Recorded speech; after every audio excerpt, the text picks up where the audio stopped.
ఆంధ్రప్రదేశ్లో ఉన్నటువంటి ప్రజలందరికీ విజ్ఞప్తి. రేపు 2024 లోక్సభ అలాగే రాష్ట్ర అసెంబ్లీకి సంబంధించినటువంటి ఎన్నికల ఫలితాలు రాబోతున్న నేపథ్యంలో మనందరికీ బాధ్యతగా నేను చెప్పాలనుకున్నటువంటి ఒక అంశం ప్రాథమిక విధులు. ప్రాథమిక విధులు అంటే ఎందుకు చెప్పాల్సి వచ్చిందంటే, రేపు ఎన్నికల్లో ఎవరో ఒకరే గెలుస్తారు, ఎవరో ఒకరు ఓడిపోతారు. ఇది అందరికీ తెలిసిన విషయమే.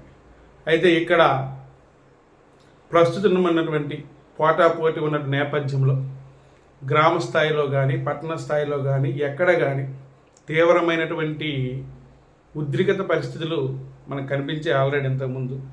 దాని దృష్టిలో పెట్టి ఎలక్షన్ కమిషన్ మనకి మరింత కట్టుదట్టమైనటువంటి